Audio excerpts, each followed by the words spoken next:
What's going on, everybody? Duncan with Lookout Forge. Today I'm going to teach you guys how to make a simple charcoal forge. What you're going to need is some bricks or some rocks, a pickaxe, a hairdryer, and some pipe that fits the end of the hairdryer. Super easy. Anybody can do it.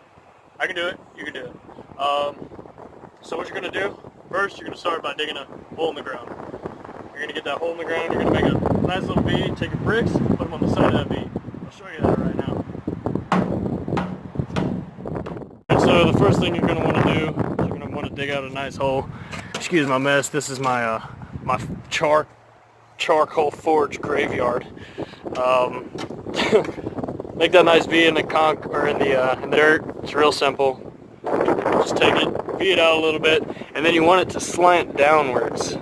And the reason you want to do that is so you have a nice base at the bottom, and then you'll be able to work on the top of the mound. Well, you're not going to work on the top of the mound. You're going to work right in that sweet spot. And I'll show you how to identify that sweet spot where you're going to want to stick your metal. But you'll have this nice V, and then we're going to set up our pipe, set up our hairdryer, and I'll show you that here in a second. So the next thing you're going to want to do is you're going to want to get a hairdryer. I think I picked this one up from Walmart, and it was like 10 or 15 bucks. You can get anyone. They sell them at Walmart, Dollar General, all kind of places, cheap. Your old lady might have one lying around. Snatch it, tell her you're making something, or don't even tell her at all. And then you're going to tape it. I used some medical gauze tape because I couldn't find duct tape, but you can see the residue of duct tape that I had used before when I first started smithing. Then you're going to take some pipe. This is about the same diameter as the end of the hairdryer on this one. Then you're going to take this pipe and this hairdryer, and then you're going to take it and set it in the hole that you're going to have your forge set up in. So, just like that. What that's going to do is you're going to have your base of charcoal down here, and you're going to take this hairdryer, put it in there just like that. And the reason you want this back here is because you don't want to ruin the hairdryer. The pipe kind of extends it. The pipe's not really going to catch on fire. It's going to burn a little bit, but that's just because of the charcoal, and it's not really going to melt the metal or anything like that, so it's not really a significant issue. Then you're going to set the charcoal, and I'll show you how to do that in just a second. Alright, so the next thing you're going to want to do is get some charcoal. This is regular barbecue charcoal that you use on a charcoal grill. You're going to want to use that. The reason I'm using this for this video is so you guys know that you can get this and you can use the same material instead of having to go buy coal or anything like that. You can use this for experimenting to see if you like it, because a lot of people, you know, they're like, oh, I want to do this, I want to do this, and then they get into it and then they don't like it. So, you know, this is pretty cost effective. This isn't going to cost you a lot of money, so you can start forging right away and not have to worry about, you know, buying all this useless junk that you're not going to use. So we'll go ahead and get this fire lit and get it started so we can start forging. Awesome. So once you got the charcoal lit, you're going to turn the hairdryer on and get it to where it's pumping air into there. I'm getting a little help from Mother Nature today because it's a little windy. And you're just going to wait. I usually let it get to where it's nice and died down, but you got some flames coming in through like there. So we'll get a piece of scrap metal, and I'll show you a video on how to start moving metal. Alright, so now you've got a nice little ember going in the middle of there where it's getting a nice delivery to the fire from the hairdryer. I had to put this up because it's pretty windy out here today, and it's making it hard to keep the forge lit. So you're going to take your piece of metal and you're just going to stick it in there to where everything's glowing, and stick it in there and wait till you see it start getting hot, and then you'll be able to start working it. Now it's time so you don't have an anvil and you want something to work on. So you just get you a rock with a relatively flat surface, and I'm just going to put that right there. You're just going to stomp it in the ground pretty good so it doesn't really bounce too much on you.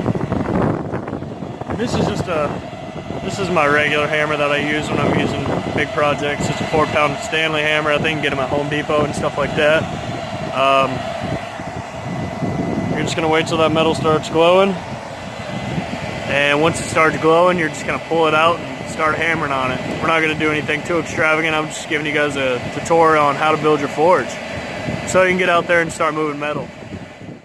when I'm doing this stuff, I like to keep, you'll see the sweet spot, because the sweet spot's where everything's going to be glowing. And the way you're going to keep that temperature in there is I usually just take some more charcoal and put on top of it. You want to keep as much fuel in there as you can, because if you start running out of fuel, it's not going to be as hot. And you're going to want to notice, if you're doing this out in the daytime like I am, you're going to try to look at it and you'll see that it's relatively hot, and you just got to keep in mind that that metal is going to be hotter than it looks under the sunlight. So if you let it sit in there too long, you're going to burn metal. When you burn metal, it's not going to be workable. It's going to have cracks in it. The material is going to be useless. So keep that in mind when you're doing this, and just keep an eye on it. Alright, so now that our metal's in the fire, getting hot, should be about ready to start forging it. Yep, so this is a piece that I had been working on. You're just going to take it, use a rock, just keep hammering it. And you'll notice how you start moving metal relatively quick. This is already flat. I think my hair dryer is about to die. So, good thing we're at the end of this video. Just about. And another thing I would like to say is, it doesn't, you know, everybody expects that they're going to get out here and they're going to start making all these extravagant projects, and it takes time. Patience is what's going to get you through blacksmithing. If you learn how to just, you know, take your trials, take your errors, and learn from them and grow from them.